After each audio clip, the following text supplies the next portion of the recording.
अस्सलाम वालेकुम व्यूअर्स। अगर आपके डॉक्टर ने आपको लाइसोविट सिरप रिकमेंड किया है या आप लाइसोविट सिरप यूज़ करना चाहते हैं तो आज की ये वीडियो आपके लिए बहुत ही इम्पोर्टेंट है, क्योंकि इस वीडियो में लाइसोविट सिरप के हैरान कुन फ़वाद, नुकसानात और सही इस्तेमाल आपसे शेयर करने वाले हैं। तो इस वीडियो को एंड तक ज़रूर देखें।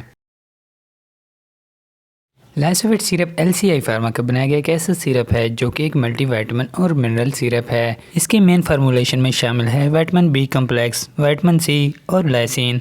ये एक बहुत ही ज़बरदस्त मल्टीविटामिन सिरप है जो कि आपकी जिस्मानी कमज़ोरी को दूर करने के लिए बहुत ही यूज़फुल है। अगर जिस्म में किसी भी किस्म की कमज़ोरी है, अगर कमज़ोरी की वजह से हर वक्त थकावट महसूस होती है, उसके लिए ये बहुत ही ज़बरदस्त है। ये आपके जिस्म में ताकत लाता है, आपके जॉइंट्स और मसल्स को भी ताकत देता है। अगर आप शुगर और ब्लड प्रेशर के मरीज़ हैं तो अपने डॉक्टर की हिदायत के मुताबिक इस्तेमाल करें। लाइसोविट सिरप बच्चों के लिए 1 चम्मच सुबह शाम और बड़ों के लिए 2 चम्मच सुबह शाम डॉक्टर रिकमेंड करते हैं।